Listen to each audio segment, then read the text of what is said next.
చెట్లు మొక్కలు మాట్లాడతాయా, కమ్యూనికేట్ చేయగలుగుతాయా? దీని మీద మనకు అసలు నాలెడ్జే లేదు.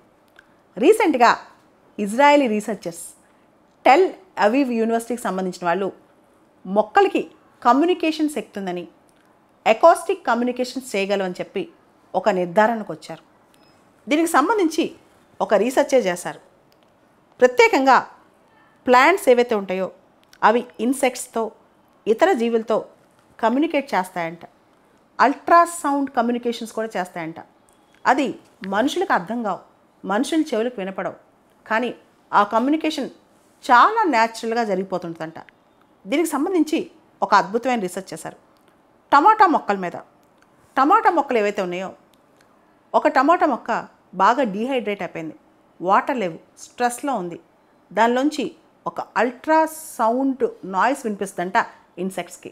ప్రత్యేకంగా ఇవి పురుగులు అనమాట, పట్టు పురుగులు, మాత్స్, అంటే సీతాకోక చిలుక ఎవల్యూషన్ టైం అనమాట. సో ఈ పట్టు పురుగులు ఇవి ఎగ్స్ పెట్టాలంటే ఈ మాత్స్ గుడ్లు పెట్టే చోట వెతుక్కుంటాయి. ఏదైతే డిస్ట్రెస్ కాల్లో ఉందో, ఎక్కడైతే డీహైడ్రేషన్ ఉందో, ఏ మొక్క అయితే అన్హెల్దీగా ఉందో ఆ మొక్కలోంచి వచ్చే ఆ కమ్యూనికేషన్ బట్టి, ఆ అల్ట్రాసౌండ్ కమ్యూనికేషన్ బట్టి అక్కడ అవి గుడ్లు పెట్టకుండా హెల్దీ మొక్కల దగ్గరికి వెళ్ళి పెడుతున్నాయంట. ఎందుకంటే గుడ్లోంచి ఆ లార్వా ఏదైతే వస్తుందో అది ఆ మొక్క పైన డిపెండ్ అవుతుంది కాబట్టి అన్హెల్దీ మొక్క దగ్గర కాకుండా హెల్దీ మొక్క దగ్గరికి వెళ్ళి పెడుతున్నాయంట. ఈ అన్హెల్దీ ఏదైతే డిస్ట్రెస్ కాల్లో ఉందో, డీహైడ్రేట్ అయ్యి ఉందో ఆ మొక్క కమ్యూనికేట్ చేసిందంటే అల్ట్రాసౌండ్తో, నేను ఇలా డిస్ట్రెస్ కాల్లో ఉన్నాను, నేను డీహైడ్రేట్ అయి ఉన్నాను అని చెప్పి. సో ఈ రీసెర్చ్ చూసిన తర్వాత మనుషులకు అర్థం కాని భాష మొక్కలు మాట్లాడతాయి. జనరల్గా మొక్కలు కెమికల్ రియాక్షన్ కానీ రకరకాల విజువల్ రియాక్షన్స్ కానీ చూపిస్తుంటాయి. ముఖ్యంగా ఫోటోసింథసిస్ లాంటివి కావచ్చు. అయితే మొక్కలు కూడా కమ్యూనికేట్ చేయగలవు.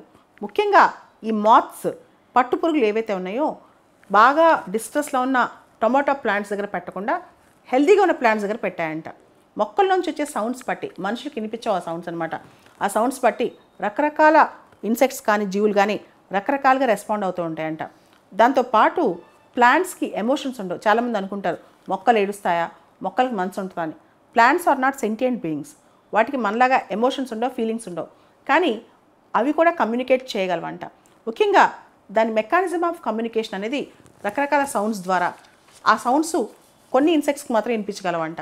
అండ్ మొక్కలు కూడా ఏ విధంగా కమ్యూనికేట్ చేసుకుంటే, ఒక మొక్క ఇంకో మొక్క కమ్యూనికేట్ చేసుకోగలదా, ప్లాంట్ కమ్యూనికేషన్ ఉందా, దీని మీద కూడా రీసెర్చ్ స్టార్ట్ అవుతుందన్నమాట.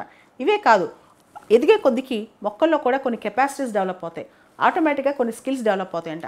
ప్రత్యేకంగా ఇప్పుడు కాఫీ ఉందనుకోండి, కాఫీ ప్లాంటేషన్లో కెఫీన్ అనేది ఉంటుంది. దీనివల్ల చాలా ఇన్సెక్ట్స్ వచ్చి అవి తినలేవు, చేదుగా ఉంటుంది కాబట్టి. అదేవిధంగా టొమాటోస్ లాంటి ప్లాంట్స్, టొమాటో చెట్లు లాంటి చెట్లు ఇన్సెక్ట్స్ అటాక్ చేస్తున్నాయి అని ఉన్నప్పుడు మిగతా చెట్లు కూడా సిగ్నల్ ఇవ్వడానికి కొన్ని కాంపౌండ్స్ రిలీజ్ చేస్తే మిగతా చెట్లు కూడా ఆ రిపెలెంట్స్ తయారు చేసుకుంటాయంట. అదేవిధంగా స్పినాచ్ కావచ్చు, పైనాపిల్ కావచ్చు, కివి కూడా చిన్న చిన్న ముళ్ళు లాంటి పదార్థాలు వాటిలో తయారు చేసుకున్నాయి. ఎందుకు? ఇన్సెక్ట్స్ తింటే, వామ్స్ కానీ అవి తింటే కనుక ఆ ముళ్ళు ఇరుక్కుని అవి వచ్చి తినమన్నమాట రెండోసారి. మనకు కూడా మన పైనాపిల్ కానీ కివీ లాంటివి తింటున్నప్పుడు చిన్న చిన్న ముళ్ళు లాంటి గొంతులు తగులుతూ ఉంటాయి. చిన్న చిన్న ఇన్సెక్ట్స్ అవి తినలేవన్నమాట. కాబట్టి ఆ న్యాచురల్గా ఆ రెసిస్టెన్స్ అనేది తయారు చేస్తూ ఉంటాయి అన్నమాట. ఇవన్నీ కూడా మొక్కలు కూడా తెలివితేటలున్నాయి, మొక్కలు కూడా కమ్యూనికేట్ చేస్తాయనే దాని మీద ఇప్పుడు పెద్ద రీసెర్చే జరుగుతుందన్నమాట. ఇక్కడ మనం ప్రత్యేకంగా ఎకోలొకేటర్స్ అని తెలుసుకోవాలన్నమాట. జనరల్గా చాలా ఇన్సెక్ట్స్ కానీ జీవులు కానీ మనం చూస్తే కనుక ఎకోలొకేషన్ అంటే సౌండ్స్ ప్రొడ్యూస్ చేసి తన ఎదురుగా ఉంది ఏంటో, ఆబ్జెక్ట్ ఏంటో కనిపెడతా ఉంటాయి. అదేవిధంగా బ్యాట్స్ లాంటివి, ఫిషెస్ లాంటివి, డాల్ఫిన్స్ లాంటివి కూడా చాలా తెలుసుకుంటూ ఉంటాయి అనమాట. దాంతోపాటు చిన్న చిన్న ఇన్సెక్ట్స్, వామ్స్ కూడా మొక్కలతో కమ్యూనికేట్ అయ్యి చాలా నాలెడ్జ్ నేర్చుకుంటాయంట. మనిషి అనుకుంటాడు తనకి అన్నీ తెలుసు, ఆంథ్రోపోసెంట్రిక్ వరల్డ్ మొత్తం అని, కానీ మనిషికి తెలియని రహస్యాలు ఎన్నో ఉన్నాయి, మొక్కలు కూడా కమ్యూనికేట్ చేయగలవు అని చెప్పి ఇప్పుడు అర్థమవుతుంది. ఇక్కడ మనం జగదీష్ చంద్రబోస్ గారి రీసెర్చ్ గురించి తెలుసుకోవాలి.